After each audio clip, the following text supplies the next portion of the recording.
Yeah, welcome to the Weege Show. We continue to hobble around to give you the latest motocross and supercross news here. All brought to you by Honda and the all-new CRF 250R. Lighter, faster, and stronger for 2021. I am definitely not faster than I was these walking talks. Remember a few weeks ago I said pretty sure using the Googles that I had a torn meniscus and that's why it was so difficult to move my leg. Well, it turned out I was correct. My old WebMD skills up here paid off, but I missed something. So when I actually got an MRI, it turns out I tore my ACL. So these shows are gonna be a bit tough over the next couple weeks. Probably gonna have to get that thing fixed. I'm sure many of you in the comments have said, I've torn mine 18 years ago, never got it fixed, you can live without it. We'll see. Hard to find time to get these things fixed in mid-season, but seriously, do you care about my injuries? No, that's not why you're here. So let's get into it. A weekend off in Monster Energy AMA Supercross has given a chance for some riders to heal up, like the bikes we just walked by. That includes Chase Sexton, who remember took a hit at our last race at Seattle and wasn't able to race. He is back here. Watch him briefly at press day today. I missed a lot of press day thanks to planes, trains, and automobiles trying to get to this event, but I do have some footage that I caught I'll lay in here. Sexton is back, and we thought the weekend off would be helpful for Cooper Webb as well, who had a big crash in Seattle and had that big crash with Sexton back in Detroit. And then apparently, according to the team, he had another crash on Wednesday and Webb is out. They say only for this weekend. What's up, everybody? How are you? We'll see. Is this top secret stuff? Oh, this kid's gonna chiz. There's a lot of pressure here. We're just polishing the skid plate. Bro, Yeah. oh, polishing the skid plate. Yeah. Wax on. It's a good view. Oh, just for the whips. Yeah. And when you think That whips, sheen. when you think whips, you think chiz. When you think like freestyle maneuvers, you think chiz. Yeah, please polish that thing Why up. we're there. When chiz goes over the finish, no hander with a whip. A lot of pressure on the mechanic when we say chiz is gonna chiz. That's the whole program. 250 East is back. That's why chiz is back with Monster Energy Yamaha Star Racing. You saw the 18 when we talked CRF 250Rs, the Hondas. Jet Lawrence is back. I'll just wrap that 450 thing up. By the way, that Webb is out for the weekend. They said only for the weekend, hoping to be back for Atlanta. We'll see. Watch that space. So yeah, the week off at least gave some guys a chance to heal up, but it made it worse. And then we had even bigger news in this break for the championship right here. Still says Rocky Mountain ATVMCRacing.com on the machine. I'm not sure those logos will last for long. We've heard quite a few stories. I did go over to the truck. I didn't see anyone that I could get an answer from about how that's going. 3 riders are out injured for that team. Joey Savacci, he's not back because he has a, speaking of, torn ACL. But Max Anstey is back and Shane McElrath are back. They are back from injury. That's the good news. The bad news is we've heard quite a bit about what shape that team is going to take. We hear Rocky Mountain might be out.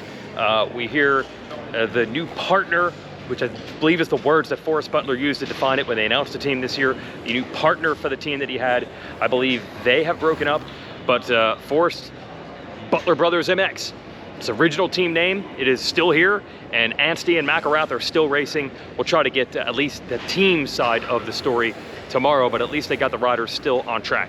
So a couple things did happen here in this one break for the series. Yeah, some things have changed. This all leads to the conclusion you'd come to, like, dude, this thing is over, right? Eli Tomac has a ginormous lead, and by the way, I watched Tomac ride press day today, and he was absolutely hauling. Usually on press day, guys do some fast laps, some slow laps.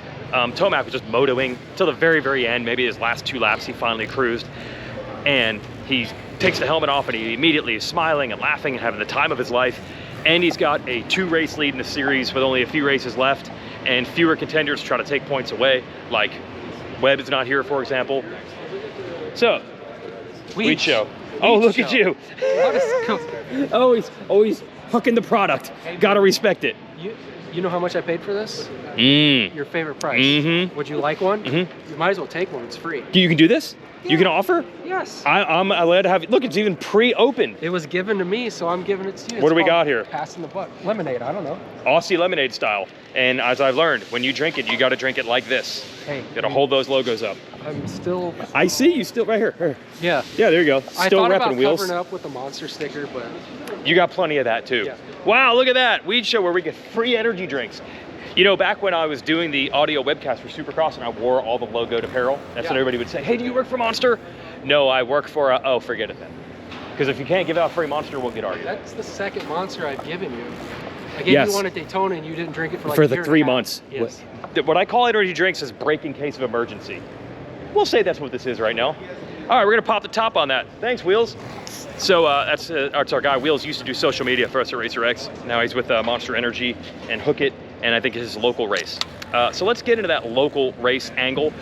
St. Louis has a unique place in Monster Energy Supercross lore. Now I know that St. Louis doesn't ring out like going to Anaheim or going to Daytona, or Atlanta's got a really cool vibe regardless of where they hold the race.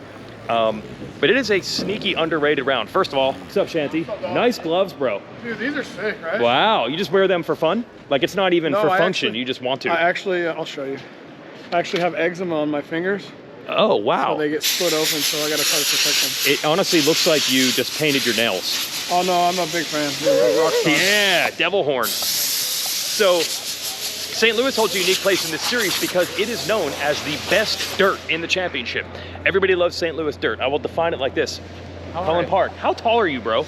I haven't measured myself, but I want to say like 6'2", 6'3". What I find interesting in motocross terms, you don't really want to know. Like when you're a certain height, you're just like, let's not know. Yeah, and just got word that I think I'm gonna race 450 for some outdoors. Yep. Okay. Yep. So not full now you series, can be 6'3" now. Not Now full you can be series, 6'3". So now it doesn't matter. I can eat donuts. I can do whatever I want. 250 class right now. I gotta watch the weight. I'm getting up there. So. Was your team even doing any outdoors? No. We weren't gonna do any outdoors, but just being my rookie year, I just want to keep racing. So I'm gonna do some of the East Coast rounds because the shop's in North Carolina. So.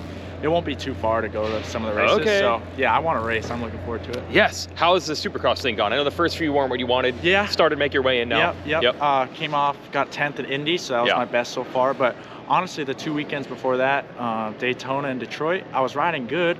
Daytona home race, that was really cool. And I think I was in like 11th. Yeah. And then got taken down by another rider. It was just like 2 weekends of like good riding, but no result to go with it. So it was like me and the team, we like talked after Detroit. I'm like, man, I gotta finally put one together. And then Indy, I was the only guy for the team too, so like some added pressure there. Yeah. And I was glad to finally pull out one of my best results so far. So. How is the all-new CRF 250R? It's the hype is real, but it is good. It's a really good bike. Yep. I would say it made like huge. Oh, I'm sorry. It made huge progress from the last bike. Yeah. So yeah, it's got more bottom and. Yeah, I really like the Honda, so it's cool because I started on a Honda. It was my first ever dirt bike. Okay. Now turned pro on a Honda, so that can happen. Pretty cool, exactly. All right, Cullin Park, we'll see you outdoors on a big bike. Yes. Then you can be as tall as you want. Exactly. And as heavy as I want. He's happy. Not fat and happy, just happy. Yeah. So the best soil of the series here in St. Louis. My proof is. Yeah, we're doing it right now. Yeah, AMA guys, good job. Laying cable right there in an appropriate way. So the soil is so good that back in 2007, when Ricky Carmichael said, I'm going to start racing part-time, I no longer want to pursue championships, he picked half of the races to go to. He put St. Louis on the schedule because he loves this dirt. And I talked to Brock Glover over at Dunlop earlier today, and he said, yeah, the dirt still has it because he talked to Sexton and a couple other guys, and they confirmed the dirt is still St. Louis style great dirt. Is it still great dirt here? Oh, it's amazing. Yeah, that's still, the legacy continues. They didn't screw it up or anything. What's that? It's new dirt. But it's still good dirt. Okay. I mean, that's St. Louis's thing. Yeah. I already explained the limp. I'll get into that later. It's not good news. So anyway, people love this place because of the dirt. And the vibe actually in these pits, it is going to be absolutely packed tomorrow. Like packed to the gills. We haven't had a race here in a little while due to COVID and things like that. So I think the last time we were here was actually round 2 of this series, and the weather was, as you would think, atrocious in January. So we got a nice vibe going here, and I will sum it up like this. We had a week off, healed up, ready, and a home race. We are back. Warriors. Dude, you're toughing it out. You're limping around. I'm toughing it out. Yep. Man. I think there was a little concern when you heard I had the torn ACL. Yep. And I said, do not worry, I'll be in St. Louis. Yep. Yes. And this is a home race. I shouldn't have worried. No, I mean, dude, Iron Man. Yeah. Do you know Matthes' condition? Are you aware? No. EPV. He has Epstein-Barr. No way. E-Bike Life got him. You're kidding. He has Epstein-Barr. You've got to be kidding. You don't realize the Warriors, as press box guys are. EBV. He's really got EBV. He got a test. He showed me a result. Yeah, you really got to. He tried T, right? He was low on T. Low on T. I guess that didn't help, or maybe, I don't know, maybe it got worse. I don't know anything about this. Wow. Yeah. E-Bike Life, dude. That's wore him out. crazy. Yes, so that to wore him down. Didn't use enough of the E, I guess. Yeah. Oh my goodness. So how are we feeling, JB10? Good, yeah, you're good. Shane Drew, the man. Oh, yes. He just told me I look really good and Yeah, really he good did. today. He did, okay. He may have won press day today without even trying. In my opinion, I don't argue it. Way it goes. I mean, the 3 was probably looking over like, oh, I gotta do what that guy's doing. Yeah. Yeah. Shane Drew, you're actually to blame for Matthes being here in the first place. I just want everybody to know that. Yeah. No, I It is. 100%, I think. Yes.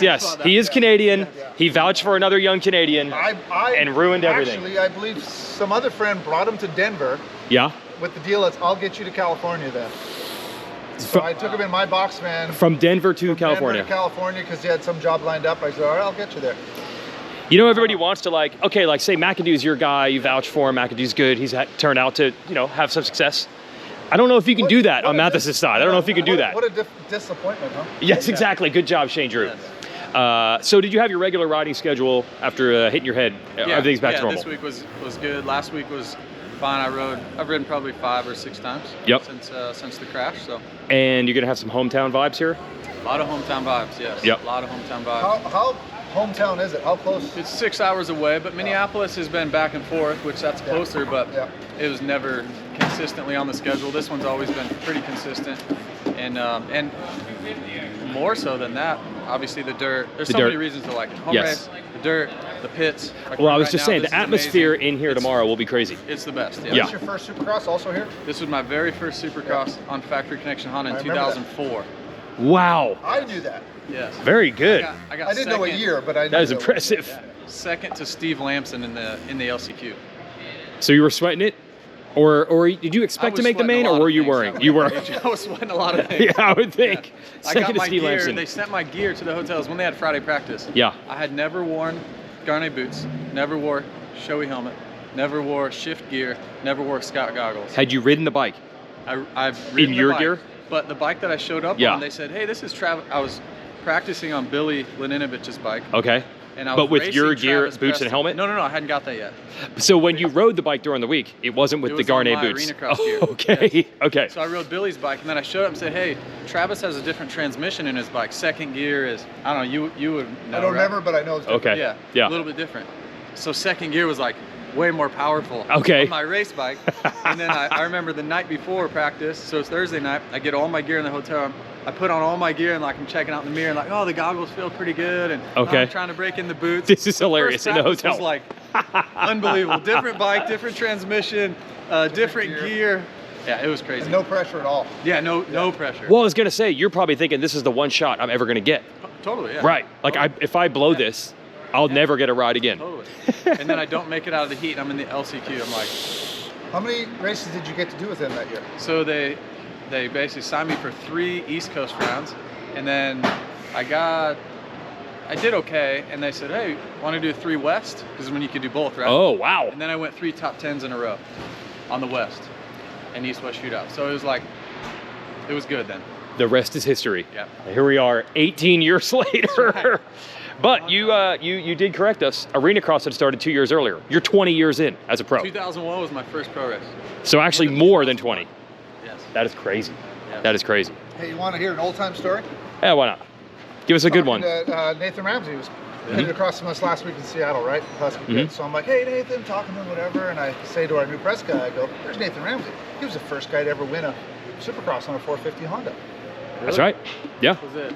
Pontiac, the crazy Pontiac race. And then our young press guy goes, dude, that's like 20 years ago. And I'm like, you realize that was 20 years ago? And him and I are like, oh, yeah. That's a long time ago. Yeah, there's a lot of those, including that one. Like, I remember being there watching it, like, it feels like 10 days ago. Yeah. Yeah, it's happening, guys. It's happening. It goes all right, quick. JB10. It does. All right, we're back. We're back. We're all back. Fighting through the pain. Yeah, so you hear it. The vibe of the pits, the dirt. Justin Brayton fans, don't worry. I'll go back. I'll get the energy drink, guys. So there is a great history here in St. Louis, and we're looking forward to being back after the week off and getting 250 SS East back in action and some of the 450 guys back in action, but not Cooper Webb. And what I was getting at all the way over on that side, I'm doing another lap. There's Gary, that's Chiz dad. Not mechanicking anymore, don't need to do it. No, I just had to pull suspension off another bike, yeah. Oh, geez, Gary. as I was pointing out, yes, Eli Tomac has a huge lead and great vibes and is riding awesome and all that, but even with Webb out, we still have Sexton, we still have Marvin Musquin, we still have Jason Anderson, we still have Malcolm Stewart, Justin Barsha. There is still competition. I don't feel like these are guaranteed. Tomac's just going to win every race, even though he has won 5 in a row. It's just a weird way that I feel like it's bouncing. Like you feel like some of those guys are on the verge, even though Tomac has been the best guy. And one other rider returning. This is Benny Bloss, who will be making his season debut here with the Monster Energy Team Tedder squad. So that week off made a difference. Got some guys back. We lost Webb. But Tomac, the train keeps on rolling. We'll see if anybody can derail it. There's going to be great dirt and an awesome crowd to cheer for it. Thanks for watching the show.